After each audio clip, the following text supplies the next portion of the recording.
Καλησπέρα.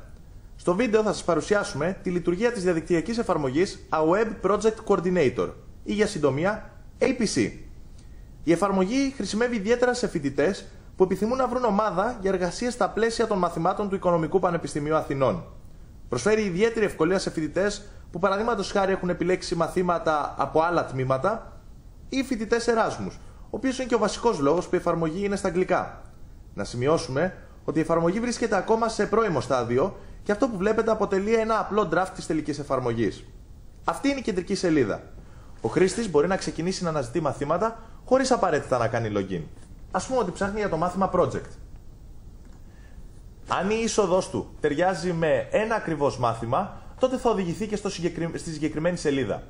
Αν παρόλα αυτά η είσοδος ταιριάζει σε περισσότερα από ένα μαθήματα, θα του δειχθεί αντίστοιχη λίστα, από την οποία και θα πρέπει να επιλέξει ποιο μάθημα θέλει να μελετήσει.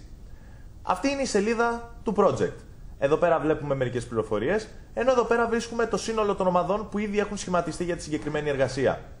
Αν επιθυμούμε να συγκρίνουμε μία ή και παραπάνω ομάδες, πατώντας το κουμπί See More Info, φέρνουμε την ομάδα σε αυτή τη μορφή και μπορούμε να συγκρίνουμε τα διάφορα στοιχεία που την απαρτίζουν.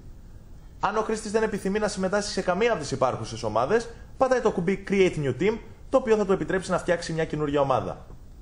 Όταν ο φοιτητής αποφασίσει να στείλει την αίτηση σε μια ομάδα ή να δημιουργήσει την καινούργια δικιά του, τότε θα πρέπει να κάνει login για να χρησιμοποιήσουμε τα ήδη υπάρχοντα στοιχεία.